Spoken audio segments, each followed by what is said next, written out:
Hola Madridistas, welcome to the preview for match day 16 as we travel away to Girona to close the gap to maybe 1 point to Barcelona. But it's not a straight road to actually get the 3 points. Real Madrid just can't seem to get any semblance of continuity or form going in. Just we can't even maintain form for two straight games. But we got to keep a straight face and believe in Ancelotti and co. Or do we?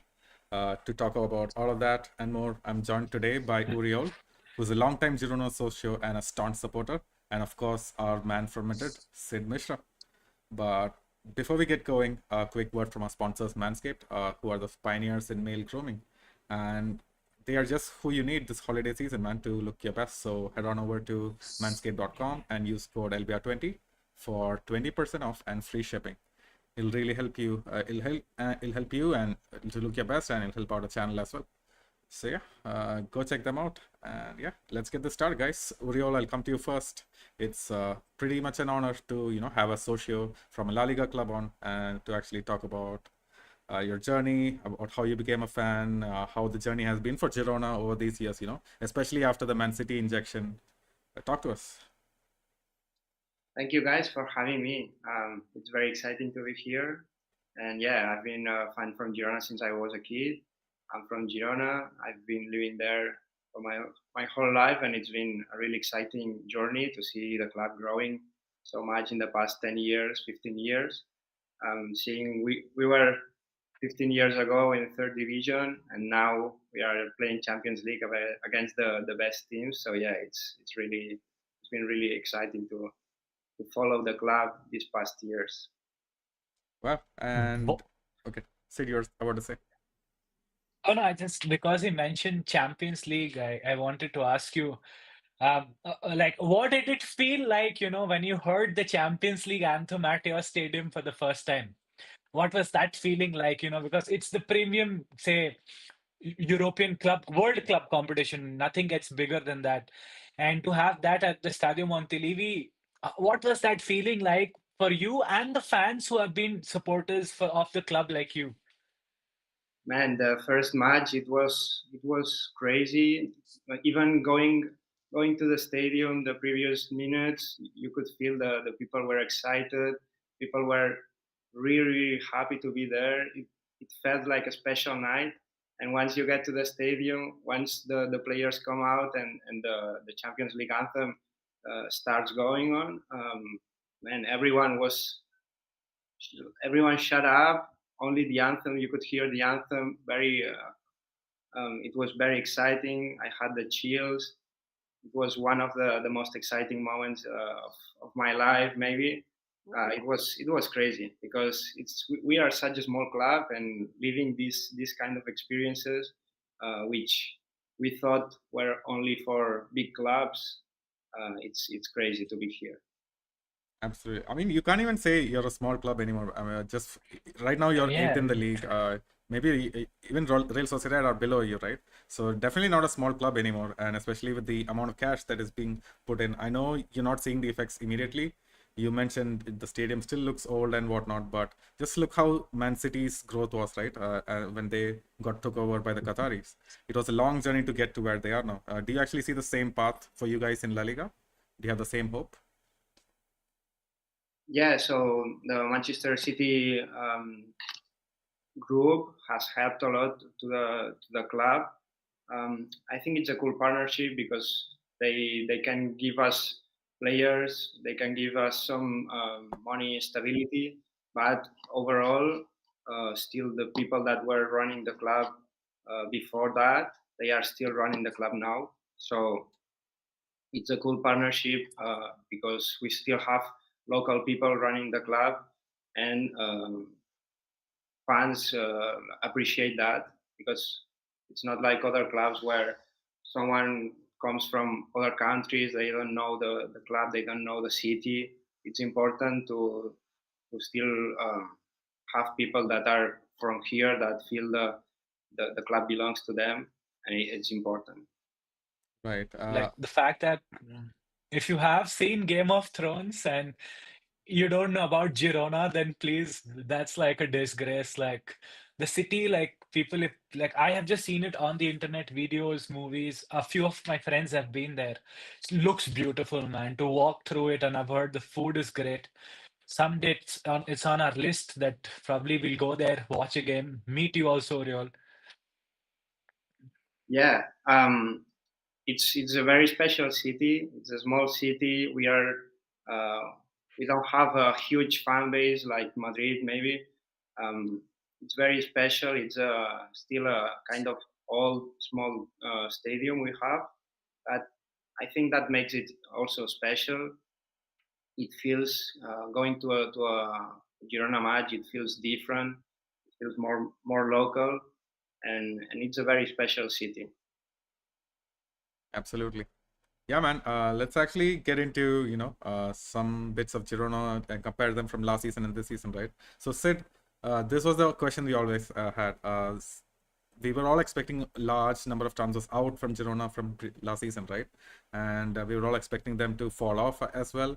Do you think this is where they are? This is your expectations for their season, like maybe just above mid-table? Is that your expectation, or were you expecting them to back again to the top four? Because they didn't change the coach. Michel is still there.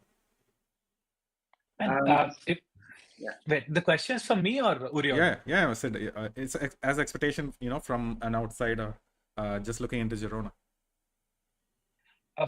My expectations probably Uriol would answer after me.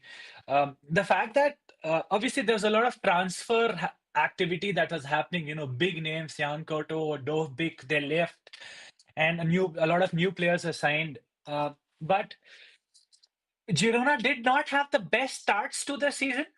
But if you see the last months, they have 10 points for the last 4 games. And Michel was named as the La Liga manager of the month. So slowly, with the new players, he's trying to get in that system. And I think, he's going to streamline by the end of the season. And with respect to expectations, he has a playing style. He knows how to get results that we have seen. And especially like the last performance against, like, not the Copa del Rey defeat, but before that, the performance at El Madrigal in Villarreal, going 2-0 down to a in-form Villarreal to make it 2-2, and they could have won it 3-2, like that VAR decision that happened at the end, and then they equalized after that. So I feel now he's started to find their form, and I feel Michel as a coach and the fans with the backing of the City Football Group behind, they will be targeting Europe again. Like I say, Europa League, Conference League would also be a success, and they would want to go high, probably Champions League also. So that's what I look at from the outside in the first few months this season so far. Yeah, I How about agree. you, Rio? Yeah. I see these past months have been kind of a roller coaster for Girona. Um, it's obvious before starting the season, we all thought that it would be much harder than last year because this year we were playing 3 competitions, much more matches to play. We had the biggest player from last year leave the club. So it was really, really difficult to recover from that. We thought it was hard. And also these previous months we have had many injured players, so that makes things very difficult. But yeah, as you said, now these past 2 3 weeks have been getting some players recovered. They are starting to play again. They are now playing very well. Um, Above all, there's some things that still have to get in shape. For example, the attacking players, they are still not very good compared to last seasons. So there's still some things that they need to improve. But yeah, overall, we get the feeling that things are starting to get well, and we are now in a good position in the standings. So yeah, for now it's been pretty good. Yeah, definitely. And when you were talking about your best player leaving, were you talking about Dobic or were you talking about Alex Garcia, Savio? Who was it? Yeah, definitely Dovic and Aleix Garcia. They were very good. So we miss them a lot. I don't know if Cedar has something to. Yeah, I was saying, like, when you said your attacking players are not good, were you talking about Arnaud Danjuma? Came from Villarreal. I think hasn't scored yet, right? Actually, I don't remember. I think he might have scored or assist or something like that. But yeah, there's I think everyone in the attacking side has not been really good or has not met the expectations. I'm talking about Danjuma. I'm talking about Abel Ruiz, who won the gold in the in the Olympics. When they got to the club, everyone was very excited about them joining the club, but they have still not met the expectations that people had. Um, it's hard for them because you have to compare them to Dovic last season, have to compare them to Savio. So that's hard because they are great players, but uh, you feel that they could give like a lot more. Yeah. And also, it's difficult, like the fact that last season was also historically the best season for the club, right? And then when players leave, and then you always have to build up from what happened last season, and then the expectations, like sometimes can be very heavy because a lot of these players are also on loan. So you don't know if they're like, if they see this as a potential destination to like stay there for 2, 3 years, or they're like, oh, is it 1 year? If we don't perform, we go back to like Villarreal or Watford. So it's a difficult, and also the new format of the Champions League is not helping. Like, Too and many I games. also feel too many games. And Girona, like, honestly, they had some of the toughest teams, man. The first game was, I think, Feyenoord at home. No, first was PSG away, and Yeah. then Feyenoord, and it was just like it's like big teams. Arsenal were there. I think the next three games they have is like AC Milan, Liverpool, Yes. and yeah, I'm forgetting one more team. So it's like Arsenal, AC Milan, Arsenal, and Liverpool. Yeah, AC, yeah. So it's not something that like that gives you a psychological edge. yeah. We've had some tough matches, and yeah, it's difficult for them to adapt. If they are coming to a new club, a new city, they have to adapt to the style that Girona has had for the previous 5 years. Mitchell has a really specific style, and I've I've heard that for people like Danjuma, it's difficult for them still to adapt to this game. So Yeah, on top of that, some of the other players are, getting along in their age. Like, do you think Daley Blind still has the form from the last season, or, he's like slowly slowing down? I think for some matches, you could see him a bit slow, a bit not in the best shape, but I still would say he's one of the best players in the team. You know, you can feel that he has a lot of experience. He can improve other players too, which is very important in a club like Girona. So yeah, I still see him as one of the best players. Although maybe you could start to see him um, not be in shape or not be as good as other seasons. But yeah, I still see him as a very important player for the club. Awesome. And One player like go ahead, sir. wait, I was just sorry to cut. I was just like one player which definitely is having a really good season, like especially the last few games and how he's at the same position is Miguel Gutierrez. Like he looks like he has put in that extra gear. He's getting those assists. I think he's scoring goals also. I think he scored last month, had a few assists. So like he's becoming like the first choice, say, player at that position for like if you had Daley Blind there. Yeah, definitely. Miguel, when the other players weren't that good, he was the man who got the assists, who got the goals, who was probably the best player in the team this season. He's still very good. He has a lot of potential too, and he's improving. He's improving every year. And now talking about Madrid too, it wouldn't be a surprise for me that Madrid could want to get him back in the team because he's really good and he's still young. He can improve a lot still. He's a really good guy too. So yeah, I love Miguel. Man, we need a left back, don't we, Jacob?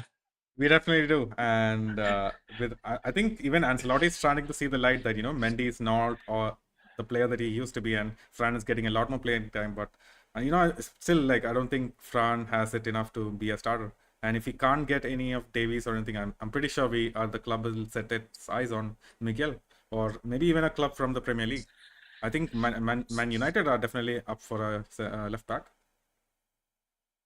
Yeah, and Miguel Gutierrez is a player in demand, like, and like he's valued so much at the team, but he would also be in a situation where sometimes you just want to take that next step, and when big clubs like say Bayern, Juve, Real Madrid, Barcelona, Yeah, Man United, City, when they call, it's difficult to say no also. especially if Girona won't play Europa competitions next year, it would be hard for Miguel to say no to those offers. So that's why it's important for Girona to try to be in those positions to get a chance to play in Europe next year too. Absolutely. And Uriel, I want to ask this, right? So last season was, I think the defining part of your club was you had such a good scouting policy. You guys knew how to sign Dovbik. You guys had Alex Garcia, who the world didn't know about. And then suddenly he's like one of the best midfielders, even in Bundesliga right now, right? So this season, do any of the players excite you? Maybe Brian Hill, Asprilla. Do any of these players, do you think they have the potential to move on to bigger clubs next season? Yeah, definitely Brian Hill next to Miguel. They might be the two best players this season. Brian Hill has been probably the only signing that has come up to the expectations. He's been playing really good, especially these past 3-4 matches. He's been amazing. I think he's on loan, but we have a buy-on option. So maybe they will at the end of the season they will sign him. I don't know, but yeah, Brian Hill, he's been playing amazing. He's confident. He knows how to play with any position in the attacking side. He's been really good. Yeah, good to And know. and, and what about Donny van de Beek? Like that was a surprise signing for 500,000 from Manchester United, and like the games that I have seen, sometimes he looks really good, like he's creating, scoring, and sometimes he's just off. Like Yeah, there's extremes. yeah. Donny van de Beek. I mean, for the price we paid, he's been good. He's been really good, but he's not been great.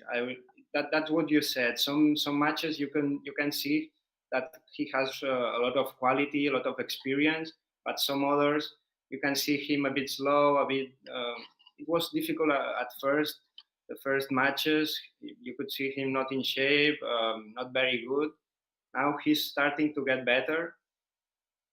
That's it's difficult to know why, but as you said, some matches he's really good, some matches it's more difficult for him. But overall, seeing what you paid for him and comparing him to other players, I would say it's been a good signing. I see him improving in the future. So yeah, we'll see where he goes. Definitely, man. Like, especially for 500,000, he's an absolute bargain, and I think he should stay on next season as well. I think he has it to play enough in La Liga at least. Yeah, So Sid, We yeah, know. I think he's a good player. I think he can improve a lot with Mitchell. I really like Mitchell as a coach because he has the ability to make players good again. We've seen it with Dali Blind, for example. I think we could compare the situation a little bit with Blind. So it's true that at first it was a bit difficult. He was not very in shape, but now I think with Mitchell, he's starting to be the man that we expected him to be. absolutely. Like we know his qualities though. We saw it at Ajax. At Man United, he never got the chance to play consistent football, be it the pace of the Premier League. Injuries didn't help. The change in managers every 2 years, I think he was signed by Ole, and then it was Ralph Ragnick to Michael Carrick to like even Eric Ten Hag couldn't get the best, like he didn't have it. But like right now, when he's getting momentum, he shows he can play, which is important. And his style suits Spanish football, at least La Liga more, and especially the influence of Michel. Like you can see he can. Absolutely. I think his style. He likes to keep the ball. He likes to play. And that's what Mitchell likes: having the ball, attacking from the starting from behind and growing the situation until finding good attacking situations. So I think the style from Girona suits him very well. And one good thing about Girona is that we have this stability that some players need.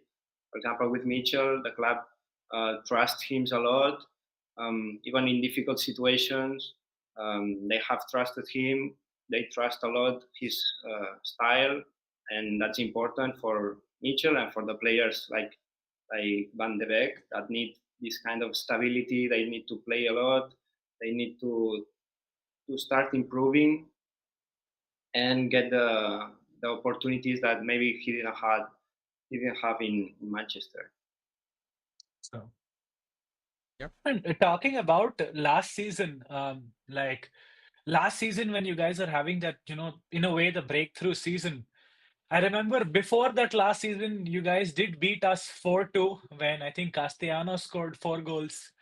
That was there. But last season, you guys beat Barcelona for the first time. I think beat Atleti for the first time in a close. And did you, at the starting of the season, like, did you see that, you could be probably competing for a top three in La Liga? It was difficult at first. Like no one believed that we would do so well. At first, we started winning. First match, I think it was against Real Sociedad. It was a draw. It was a difficult match, and we got a draw. So everyone was kind of happy with how the team played, but no one could believe what we would do later on. But yeah, um, as soon as the matches started, we saw that the team was playing very well. They understood each other very well. Um, Maybe we could see the team fighting for the European um, competitions for this year, but it was very difficult to imagine Girona playing Champions League this year.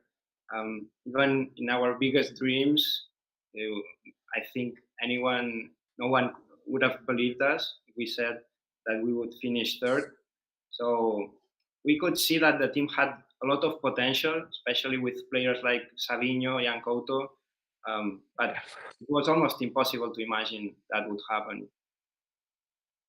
Definitely. Oh, man. And even Michelle, like I think even this season, you guys in the last 4 games you had some decent success, and Real Madrid is not in the top of form, so there's definitely an upset on the cards, don't you think, Sid? I am scared. Yeah, I'll tell you two reasons why. First of all, the fact that we have, I think, like our away form is like horrendous. I think we have like 3 away wins in 9 games this season. Uh, and and Girona have scored 4 goals in the last 2 games at home, Leganes and Espanyol. So they want to score goals, and our defense, the moment they concede one, they don't stop. Like, and like what happened against Bilbao at San Mames, until that moment, I kind of, a lot of blame was being given to, say, Kylian Mbappe because he's not performing. Okay, he did took a shot that led to a goal, but there's something wrong to the core, where Fede Valverde, who's played like 279 matches, has not made a single error that led to a goal. That happens. It's not the error that is happening. The fact that his confidence was so low that he's trying to nutmeg a player in between two centre backs. It's not, which is very unlike Fede Valverde, like he did not trust whom to pass or like play to the goalkeeper. So there's a there's a confidence issue, and it can be difficult, especially I remember last season when the title race, supposedly the title race was on with Girona, like till the game at the Bernabeu, everything was going neck to neck. Like, I think at the Bernabeu is where Vinicius was the difference, where we scored, 4 goals. And for me, that was the best Vinicius has ever played for Real Madrid. Like, that was the best game, like he cooked Yanko too. I remember when I was doing fan camps, they did not expect a 4-0. We did expect a close game because it was the biggest game for them. And, but without Vinicius away at home, as they say in Spanish, tengo miedo. I'm scared. Yeah, Uriel, are you feeling really confident? Do you think you can get a result against us? Are you actually okay? I think the better question is: are you scared of Kylian Mbappe? Seeing his performance lately, I'm not that scared as I could be at the start of the season. But yeah, still, I think everyone is a bit scared. Kylian Mbappe, even if he's not in his best shape lately, he's still a very dangerous player. We have seen him for many years. He's one of the best players in the world, I think. So yeah, it's a bit scary, and I think this match it's hard to know what will happen because for Madrid and for Girona, they have been a bit inconsistent this season. They are capable of the best and capable of the worst. The two teams could be do the best match this season or the worst match. For example, with Girona, we saw against Espanyol, they scored 4 goals in just 30 minutes. Um, Everyone was seeing the best Girona they've seen this season. They are capable of that, but they are also capable of not scoring a goal in maybe 30 matches. So it's hard to know what will happen. Yeah, but has Michel actually changed up the tactics for different opposition? Do you think are you gonna keep the same tactics that you had against, let's say, Villarreal for Real Madrid? Yeah, I think so because what we've seen with Mitchell is that he's he's really confident in his style. He won't change his style um, no matter which team is in front. I think if he has to die against Real Madrid, he'll die, but playing his style. I think um, everyone knows that Girona has a very particular style. They won't change that, even if it's against Madrid. And if they have to lose, they will lose. But what they wish, they won't lose their personality. Got it. So pretty much the same lineup as what we saw against maybe Leganes. So do you want to go quickly walk us through the starting 11? Yeah, this season normally is starting with Gazzaniga. We're seeing a lot of Miguel and Arnau playing in the wings. We are also seeing Blind and David Lopez as a center backs. Now these last matches they are playing a bit with Juanpe, but he's kind of a substitute because he's getting old. He's not that good, so I don't see him playing in the lineup against Madrid. So I would say Blind and David Lopez in the center backs. And then I'm seeing Oriol Romeu in the midfield because he's good at keeping the ball. He's good at moving the ball to the wings. I'm seeing too Donny van de Beek.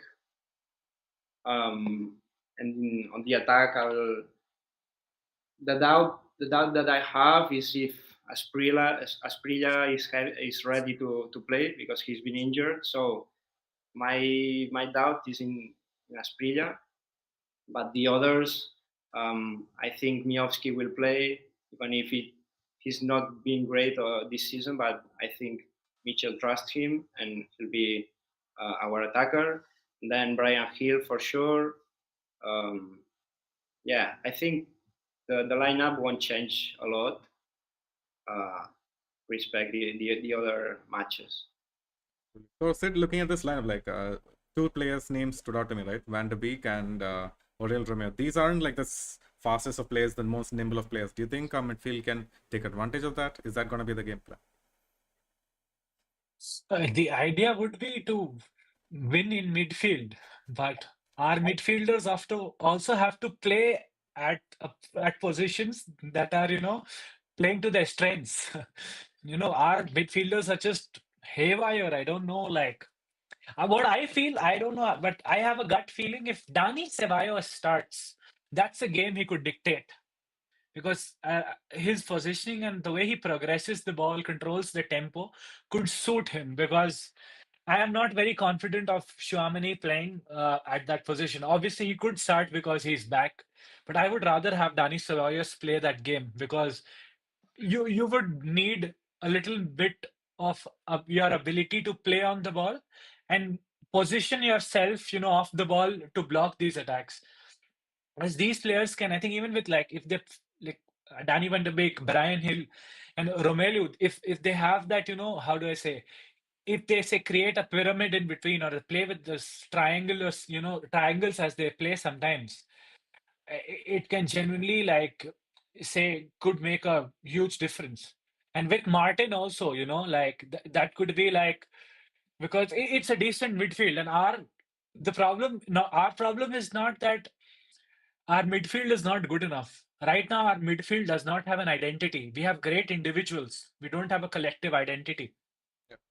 Because if you want to win, you have to like try to control that midfield. And I feel for me, Dani Ceballos I should start.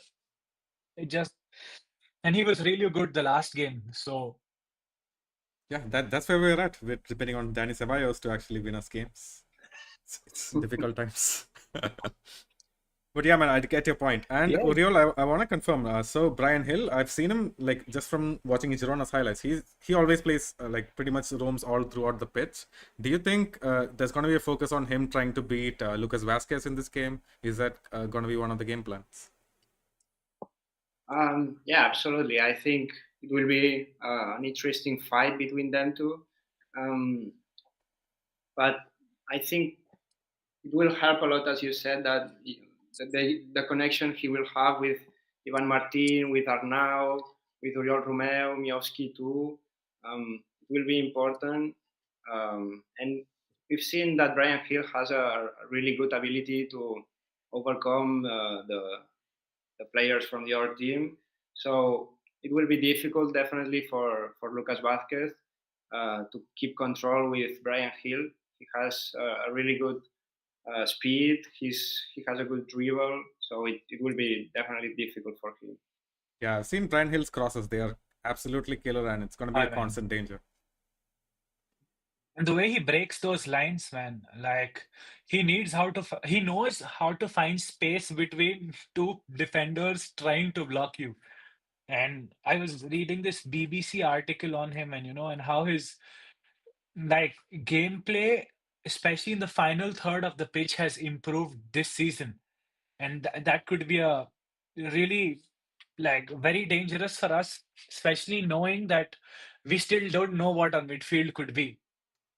So I'll give you this really good stat though, which is like between Real Madrid and Girona, which when I was researching yesterday that Real Madrid are second in La Liga, Mhm. Girona are eighth in La Liga. The point difference is say the place different is difference is 6. We are 24th in the Champions League. Not the best thing to say. They are 30th in the Champions League. The place difference is again 6. So it's a it's gonna be like literally it will be a very difficult away fixture. And if players like Brian Hill they turn up, some players who are having like great games, it will be very difficult. And especially and not forgetting that Girona have a lot of strength from the bench also that has made impact. There are players like who have come on. I think Ladislav Krejci, like that's how you pronounce him. Yes. He comes on and he scores. He makes goals. And then they have Stuani also. They can make a difference, especially at home. You can't doubt a team at home. You might be the best team in the world, but going to play away when you're not having the best form is always a mental block that players face. Yep. Yeah, definitely. Before I forgot about Krejci, but yeah, he's been a great player too. He's been very good. I don't know if he will be in the lineup, but he has the ability to change matches, like we saw the other day against Villarreal, last minute goal. He's really good. He has the power to control the ball from behind, and as you said, Stuani, also Porto. These are players that know the club very well. That maybe they are old. They are not in the shape, or they don't feel like playing 90 minutes. But if they get 20, 30 minutes, especially in Montilivi, they are players that can change the match in just 5 minutes. They are very important players coming from the bench. Absolutely. Yeah, it's going to be an exciting game. But yeah, let's go into the ad break, and when we're back, let's discuss and break down a few of Ancelotti's quotes. We have some pretty saucy ones, and we'll get into the Real Madrid lineups, the predictions, and whatnot. So yeah, take it away, Doris. Hola Madridistas, I'm back once again to remind you that if you want to help and support this project of ours, this channel, you can do so by going to manscaped.com, using our code LBR20 to get 20% off and free shipping worldwide. That's our code LBR20 to get 20% off and free shipping. You help us out and you get a cool product. This time I'm here to introduce you guys to the Chairman Pro. It is a trimmer that features two interchangeable blade heads, one called the 4-blade foil, which is to get that super smooth baby skin, and the other one is called the stubble trimmer, for if you want to still have that little bit of stubble but look a bit cleaner and fresher. You can do both with the same trimmer. It also features flex adjust technology. It adjusts it to your face, how you shave. You can also lock it for full precision. Best thing is waterproof. You can shave yourself in the shower if you want to. It's completely waterproof. It features 75 hours of battery life, so if you're going on some kind of travel, you can charge it beforehand and it will still have enough battery for the trip. Also, if you're going on a trip, you can lock it so that it doesn't turn on as you go. It has an LED. It's a great thing, and especially now that Christmas is coming up, if you want to send it as a gift to your boyfriend, or if you're a man, get it for yourself or your brother, dad. It's a great gift for any man, and this bad boy can even get up to like 5 days of beard, so you don't even need to trim it down before you can fully shave it. This does it for you. So yeah, get this at manscaped.com. Use our code LBR20 to get 20% off and free shipping. That's code LBR20 to get 20% off and free shipping. Thank you for watching, and back to the video.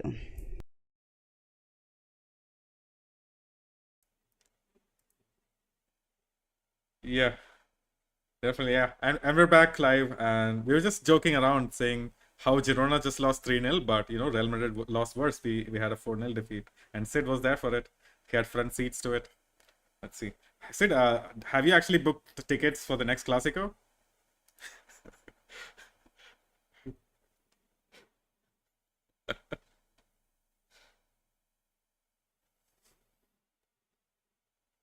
Yeah.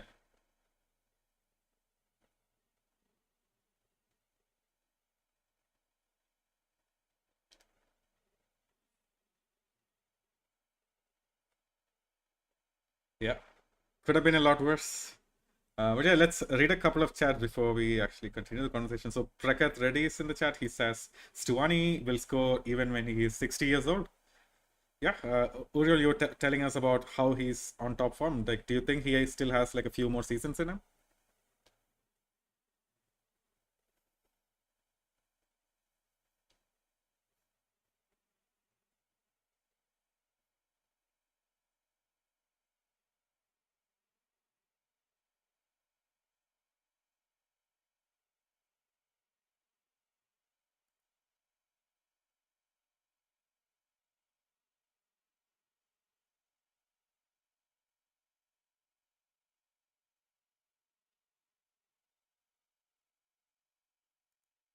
still really good and scoring goals, I might say that next season could be us. Absolutely. But you can never know. Like there are players like Jesus Navas, Joaquin, who can just stay until like 39, 40 and still play in La Liga at a very decent level. Yeah, sure. And he's a legend, and even if he's not as good as before, people still love him. People will never forget about him. He's been a really, really important player, maybe the most important player in our club's history. So even if he still plays for 2, 3 more years and he's not that good, I don't see people getting mad at him. So I think he should be uh, calm about it. Absolutely. Okay, so Sid, do you want to actually break down some of Carlos' quotes? Did you see any saucy ones? Yeah, I did see, which I'm literally searching in our group that I put in, Yeah. because I don't want to be wrong. And the thing, I'm going to read this word by word. Ancelotti said, Kylian Mbappe, I think he has improved the team in the last 2 games. I don't know how. His speed, his runs, we have to support him, but this doesn't mean he has to play all games. Some rest would be even good for him. I think he's using the word rest because he's not an English speaker. It's called being benched. You know, like I don't know. I'll be fair to Kylian Mbappe. Like he did that goal we scored against Bilbao came from his shot. That is. But also against Getafe, there is this moment when first penalty was taken by Jude, and we had a VAR call going on. We got a penalty, and Rodrigo had the ball, and Carlo Ancelotti was like, Mbappe needs to take it. And Mbappe's like, no, I don't want to take it. But he said, no, no, you have to take it. And thankfully that VAR call did not go in his favor. Otherwise, he could have missed that also. Yeah. But, and then against Bilbao, he got the penalty. He missed it again. And when your player is not confident enough to take the penalty, sometimes you have Jude who scored against Getafe. You had Rodrigo who could take penalties. You had Luka Modric who could take penalties. Heck, even Lucas And Vazquez that would was have that. shot a really nice penalty. Yeah, exactly. But and the criticism for Mbappe is it's it's the it's the atmosphere around, like the way. See, the thing is, players miss chances. They don't score. Everybody has patches where you're not the best player. Like we have seen, say, sometimes even like best of players go through patches where they're not the best. The big problem with Mbappe is his body language looks off when things don't go right. He's not trying more. Something which Vinny does when things is not going wrong, when things are going wrong, Vinny is like, I take the responsibility. I'm gonna try to make things right. Last season, there are games we should not have won. The game against Girona, like, just an example. Vinny was like, oh, big game, I'm just gonna turn up. And he finished the game in 30 minutes. We were like 2-0 up. I knew this is done. He was like, he came with that mentality. A game against Bayern, when he decides he can step up. But and with Vinny not being in the team, Mbappe playing on his preferred left wing position, it's not happening. And it's just maybe he needs a break, and Ancelotti is using the words rest to basically say he needs to be on the bench for a few games. So, do you think that was actually like a premonition for things to come? Do you think he'll actually get benched, or is it just something that Ancelotti hopes will happen in the Copa del Rey games? I don't know, man. It's see, the thing is, like, if he gets benched, right? Rodrigo comes on the left wing. Say you start Brahim as, if you want. Say if you're playing a diamond, you start Brahim, Rodrigo up front, Jude as the number 10, like last season, like false number 9, number 10, whatever you want to call it, media punta. But if you also want to say, if you want to give minutes to say Endrick, who's a proper center forward, you have 3 players who are playing in their preferred positions: Rodrigo on the left, Endrick up front, Brahim on the right. So if that happens, I'm saying, like, but I don't know. Like it's also up for Ancelotti. Like maybe he tries it in a Copa del Rey, and if we lose that game, that could probably be the only trophy we could probably target. Like the way things are going right now. So That is a sad state of affairs. So, Oriol, so this is the situation at Madrid, right? We could potentially crash out of the Champions League, same as you guys, if we lose against Atalanta and the next game as well, depending on how the other teams perform. If we lose against you guys tomorrow, then we are right back where we started after the Clásico, in dire states in against Barcelona, with Barcelona looking stronger than ever. So, do you think Ancelotti's job is probably in danger? Have you had any noise surrounding that? Are the Spanish papers reporting on it? Um, Real Madrid fans are definitely angry at Ancelotti, but I think he's in a position that he deserves more opportunities. It's true that Real Madrid is not in his best moment, but I think they have the ability to change these things. We've seen also Barca lose some matches now. Everyone thought they were the best team ever. Everyone thought they were great, and now they are start to get criticized too. So I think it's normal for teams to have bad situations, and I think it's just a bad moment they have. I see him. I see Ancelotti changing this very soon, probably. Um, it's hard to imagine Madrid getting knocked out in Champions League. We'll see what they do, but I think if they lose against Girona, it will be hard. They will get even more criticized in Spain, but I don't think it will be the end of Ancelotti. I think he's done a lot for the club, and I think they will give him many more opportunities. Wow, that's actually a very level-headed take from an outsider, not a fan, because all of these guys, if you just go on the Real Madrid subreddit or just go on Twitter, it's all hashtag Ancelotti out. Sid, you mentioned you're not Ancelotti out yet. What's stopping you from what is I actually think keeping you in this is Ancelotti in? the thing is. This was the first time I criticized Ancelotti because I genuinely feel see as much as I have a scarf with him behind, so I genuinely value him as a coach and what he can deliver. But the last few games with his decision making, I'm annoyed. And I want him to stay for what he has done for the club. You've won so many Champions League titles, league titles. He does not deserve to be sacked midway. If things are not going, give him the full season. He's going to take you to the Champions League. That is going to happen. Next round, probably, a win against Brest and Salzburg. We are in the next round of the Champions League. So the average level success for a lot of clubs, he has delivered. But what he's keeping me is I know he's the only coach who can turn this situation around. I don't see a lot of coaches in this world who can, if it's a bad phase, we are say hanging in the Champions League, a second in La Liga. It's a bad phase. If we win that game against Valencia, it's only 1 point.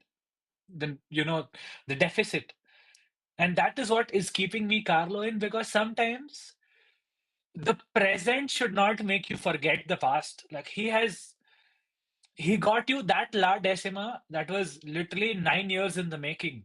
Next season he was sacked, and that was also a lot of injuries. In the winter break, Real Madrid played AC Milan in Dubai in 2014. I remember, and he was like, "Why are we doing this for the first time?" And he's a great coach. He can make.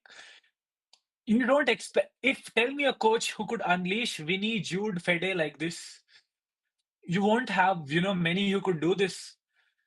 It's just I also feel with Mbappe, there's a lot of pressure on him. His press conferences are like 3 questions, 4 questions are around Mbappe. Yep. So he's like he's trying his best to like he's given when Mbappe was signed, he's gonna play as a center forward, the number 9. Vinny, you can't move Vinny from that left wing. He just like he was the top 3 in the Ballon d'Or. Unfairly did not win, but it's fine. That's a different podcast, right? But like he's cemented his position on that left wing. So he we need like Mbappe had to deliver as a number 9. obviously, if he's not delivering now, he's playing on his preferred number, like left wing position. And Carlo Ancelotti is trying everything, like he's giving the freedom players need. But maybe like players need somebody like, oh, you tell me A, B, C, D, I am not gonna decide A, B, C, D. You just tell me what to do, I'll do that. Maybe they need that. But what he has done, I want him to finish the season. That is always gonna be. I agree. I think we won't lose anything. I don't think even if Zidane comes, right, he can't like turn everything around if you're out of the Champions League. And La Liga being the way it is, I don't think maybe even he can turn it around. It's just not Zidane's cup of tea winning a league. So yeah, I totally agree with Yeah. Ancelotti being in charge, at least seeing out the season, no matter how the results seem the season. But yeah, man, let's actually head into the lineups and then slowly wind this up. So, are you expecting a very similar lineup to the Athletic Club? Vinny is not going to be there. Ancelotti in the press conference said he's going to be ready for the Atlanta game. Is anybody else back? Is anybody else injured? Do you know? Did Germany start? No, right? Nope. Bilbao? So I think he could come in. I say I have a weird take on this. I feel Germany is gonna play center back again. Why, man? Like, I've been reading a lot. I'm reading the Spanish media. There was a report that I think by Marca, which said that Germany could be trying to be molded as a center back more than a defensive midfielder, and they would want to try Camavinga and Dani Ceballos there. But Cama is injured, so it's gonna be a very, how do I say? Or maybe they start Ceballos and Germany both. And if he's hinting at an Mbappe rest, then say Rodrigo Brahim starts, come on, Jude Mbappe Fede. rest against such a crucial game against Girona. Who will play instead of him? Brahim? Maybe Brahim, Rodrigo up front, Jude behind. Man, It's what we were saying before. I think maybe he needs a break in order to get good again. It's a very important game against Girona, but it's not that crucial. Maybe it would do good for him. I see Brahim also a good player. He could do good. We'll see, but I think it wouldn't be that bad decision. Oriol will be happy if Mbappe is not playing. Why will he say start Mbappe? No, but it's a joke. This Mbappe. No, but like that's the lineup I would see. Like if he's hinting at an Mbappe, right, in his press conference, there's one more quote that I'll read later that I found very interesting. But yeah, that would be my lineup. What do you think? Yeah, I totally agree, man. And I think the question is for me, is this the turning point in Mendy's career at Real Madrid? So has he actually lost out the place to Fran Garcia? And to be honest, Fran Garcia looks really good. He looks like the Rayo Vallecano Fran Garcia that we saw. Yeah. But also, if you say bench Mbappe, the best thing was the chemistry between Mbappe and Fran Garcia the last two games. So, and that's a good. And also, Ancelotti is very stern when there is a starting 11. He likes that. Like he does not like to. He's not the tinker man, like we say in football. So, but if Mbappe is not playing, then I see Mendy starting. Yeah. Maybe. I mean, Brahim will need help, man. He can't like carry the attack on his own. We need some reference point. Rodrigo's gonna probably play there. I'm pretty sure no matter who plays, Fran Garcia is gonna help even more than this version of Mendy, especially. So yeah, I think Fran Garcia keeps his place in the starting lineup. I agree with this. Other parts, Jude is gonna start. Rodrigo's gonna start. Is Mbappe gonna be dropped? I don't really think so. Maybe after the Atalanta game we might discuss it. But yeah, that is the lineup that I was expecting. But yeah, man, Sid, you had the quote from Ancelotti ready. You wanna go ahead? Yeah, there's a very interesting thing that he said in the press conference talking about Michel and his playing style. And he said, we have played against teams that press really well, and that we know Girona will go all guns blazing pressing. But he says the solution is long balls and avoiding playmaking from the back. I have learned this in England. I saw that. It's a Do This do you is think he's talking about his time at Everton or Chelsea? Everton. Like, well, playing long balls against Michelle is not gonna help you, man. They have pace. But also, like, if you have, say, three small players like Rodrigo, Hendrik, Brahim up front, I don't think they receive long balls, man. I'm sorry, like, but they're like the smallest of forwards physically. No, To wait. play long balls, you need a The second part of that quote, he actually said, "It's I know we don't have the forwards to actually win the first ball. The center backs are probably going to win it, but it's the second ball, and we need to actually press them higher up to actually try to win the ball higher up the pitch." And I just don't see that happening too. We just are the worst team at pressing. Like Oriol, do Oh you yeah. agree? Like, don't you think like Daley Blind can handle Brahim Diaz in the air? Yeah, I haven't seen much of Brahim Diaz this season, but I'm sure we have a good defense these past matches. I definitely see them keeping Madrid attackers and not creating many good occasions for them. Yeah, I definitely see them in a really good shape. I think it will be difficult for Madrid players to create good situations and to create goals. I don't see a match with lots of goals. Maybe yes, but I think it will be a tough match for both teams. They both like to keep the ball, even if Ancelotti says that they will do like long balls or something. I think both teams like to have the ball. It will be tough for both teams. Yeah. So do you think he actually meant it? Do you think we're gonna try just long balls instead of trying to play out the back? I don't To know. be honest, no, Yes. no, no, Oriol, go first. No, I think they will try to keep the ball, both teams, and play like they have been doing for the past years, especially Girona. But I don't think like long balls will be the solution against Girona. I think Madrid has some players that could be really dangerous coming on the inside, um, playing well between them. Long balls, I think it's not a solution against Girona. There you go. Sid, you were saying? I was I was saying I have no clue what style of play we play right now.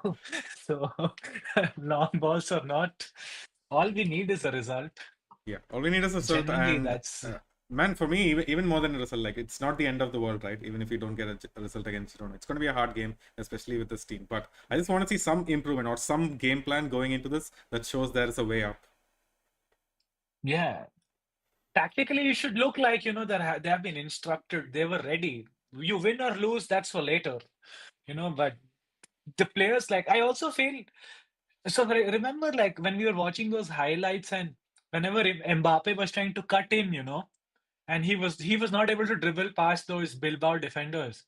And did you see the way Jude was reacting Yeah, in the box? He's like punching in the air, frustration, and sometimes you have to play to the strengths of a lot of players rather than one.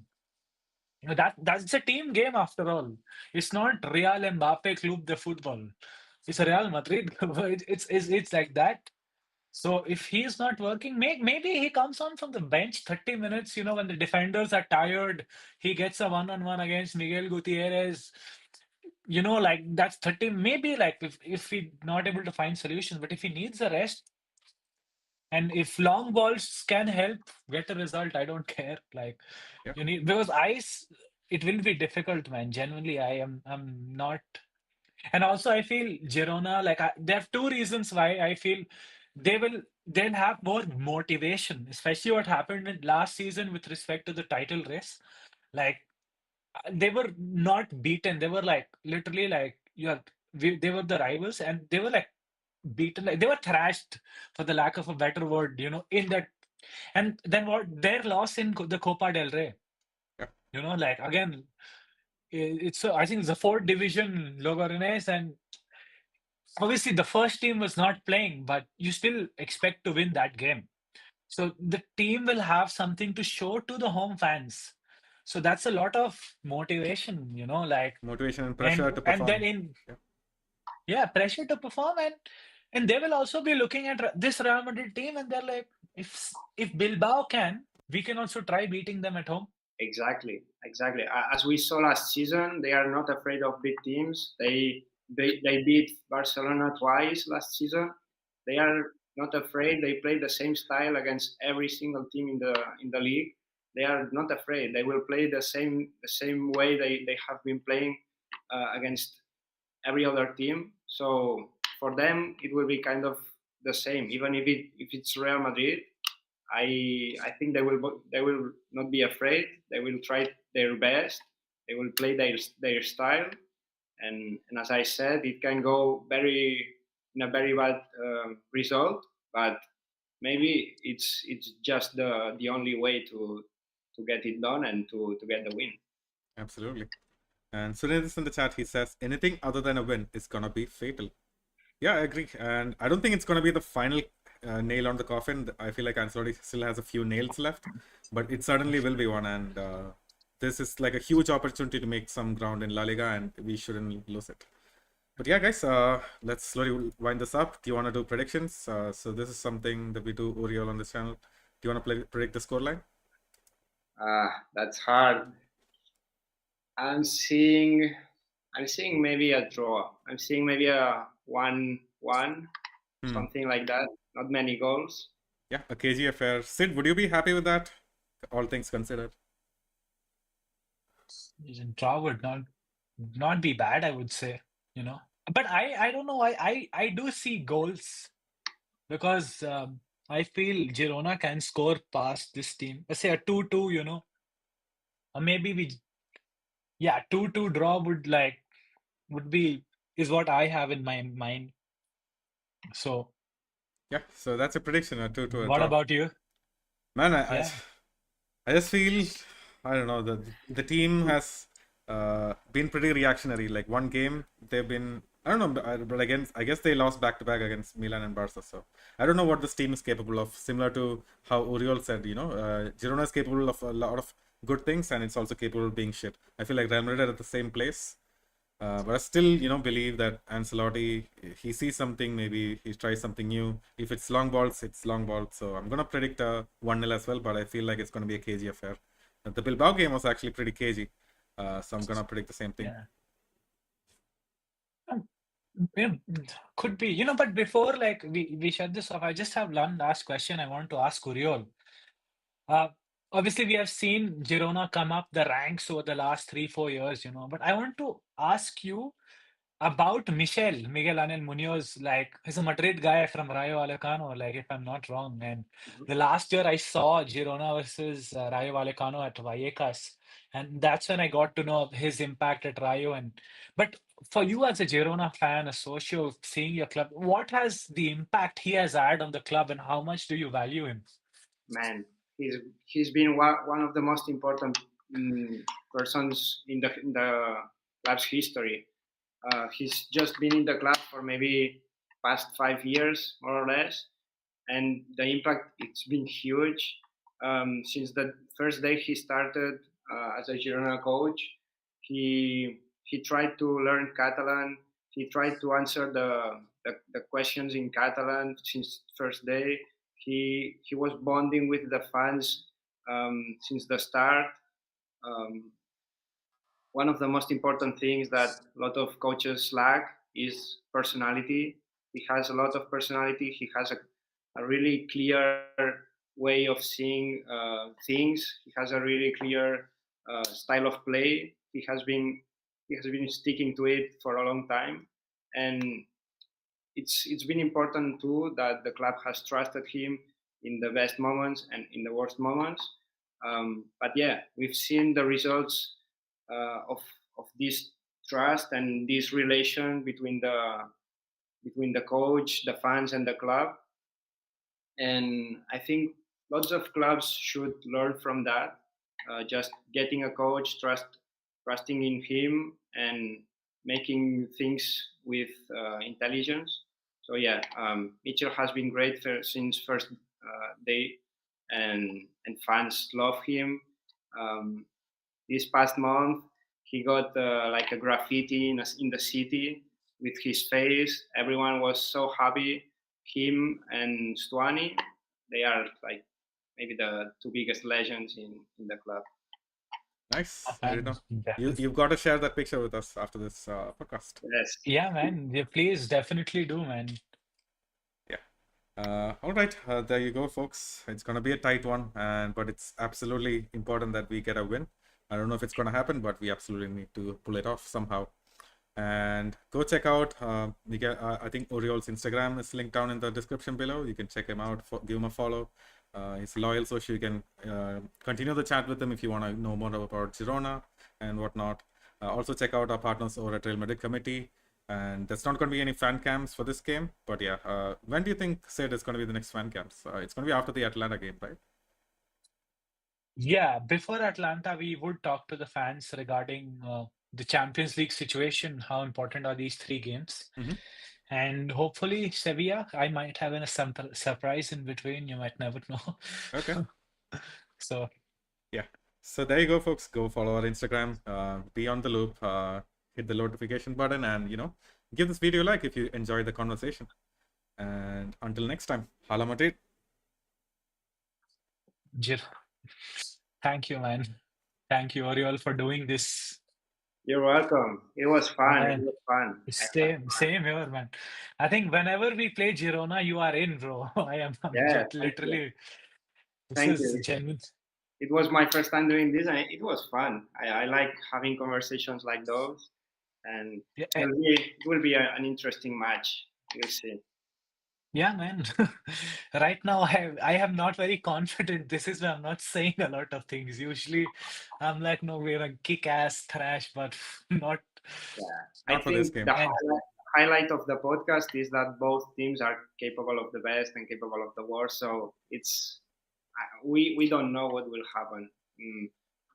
We can see a very tight game, or we can see Madrid winning 4-0, no one expecting that, but it's possible. Like everything is possible. Oh man, definitely. Anything is possible. Yeah. But yeah, man, will be scary, and you will be at the stadium, right? Yes. So yeah, I can send us. Yeah, I can send you some pictures or videos. Yeah. Yeah, Awesome. man, that will be great. Please, it will be great. And genuinely, thank you from the bottom of my heart for doing this. Genuinely value this a lot, especially doing it last moment. You're welcome, guys. Absolutely. We keep in touch. We'll keep in touch, and good luck with this season and with the podcast too. It's a cool thing that you're doing, and you've been doing it for 3 years. It's very fun. Thank you, man. Thank you so much. And whenever we have something related to Girona, you are here. Yeah, sure.